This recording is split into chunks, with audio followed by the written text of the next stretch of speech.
ఎలా అయితే నా కోసం యశోదమాత ఉన్నారో, ఎలా అయితే నా కోసం దేవకీమాత ఉన్నారో, అలాగే నా కోసం గోమాతలు కూడా ఉన్నాయి.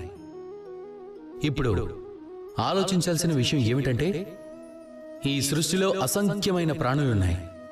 కేవలం ఆవులకు మాత్రమే అమ్మకిచ్చే గౌరవం ఎలా ప్రాప్తిస్తుంది? దీనికి కూడా ఎన్నో కారణాలున్నాయి. ఈ ఆవులు, మన గోమాత, ఇవి చాలా శాంతంగా ఉంటాయి.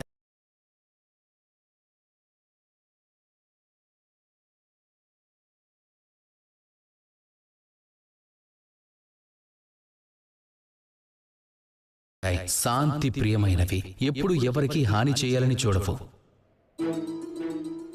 గోమాత ఏ పాలనైతే తన పిల్లలకు పడుతుందో వాటిని మనకు కూడా ఇస్తుంది. వాటిని తాగి మనం కూడా శక్తిని పొందుతాం. దాని నుంచి మనకు వెన్న, నెయ్యి, పాయసం వంటి రుచికరమైన పదార్థాలన్నీ దొరుకుతూ ఉంటాయి. గోమాత యొక్క పేడ వంట చేయడానికి మనకు సహాయపడుతుంది. దానివల్ల కర్రలు తక్కువగా ఉపయోగించడం వల్ల ఎక్కువ శాతం అడవులు సురక్షితంగా ఉంటాయి.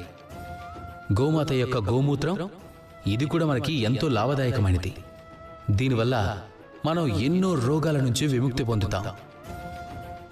గోమాత ఎప్పుడైతే తన పిల్లలకి జన్మనిస్తుందో ఆ పిల్లలే పెద్దవయ్యాక మన పొలాలను దున్నుతాయి.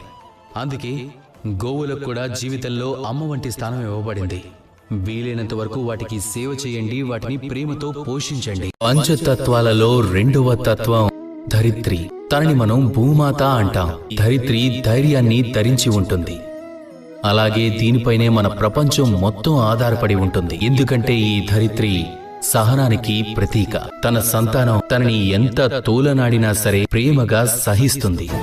అందుకు బదులుగా అమూల్యమైన రత్నాలను ఇస్తుంది. ఒకవేళ నాగలితో దున్నినా దానికి బదులుగా అన్నాన్ని ప్రసాదిస్తుంది. మరి తన నుంచి మనం ఏం నేర్చుకోగలం? ఎవరి కోసమైనా ఏదైనా చెయ్యటం, ఎవరికైనా ఏదైనా ఇవ్వటం, బదులుగా ఏమీ కోరుకోకుండా. ఒకవేళ మీరు ఏమీ ఆశించకుండా ఎవరి కోసమైనా ఏదైనా చేసినా లేదా ఎవరికైనా ఏదైనా ఇచ్చినా దీనిని మీరు నేర్చుకున్నారు అంటే మీరు ప్రేమించడం నేర్చుకున్నట్టే. అందుకే ఈ భూమిని మాత అని పిలుస్తారు. ఎందుకు అంటే అమ్మంటే కేవలం జన్మనిచ్చేది మాత్రమే కాదు. అమ్మంటే అర్థం మనం ఎలా జీవించాలో నేర్పించేది. అందుకే భూమి నుంచి ఈ నిస్వార్థ భావాన్ని నేర్చుకోండి.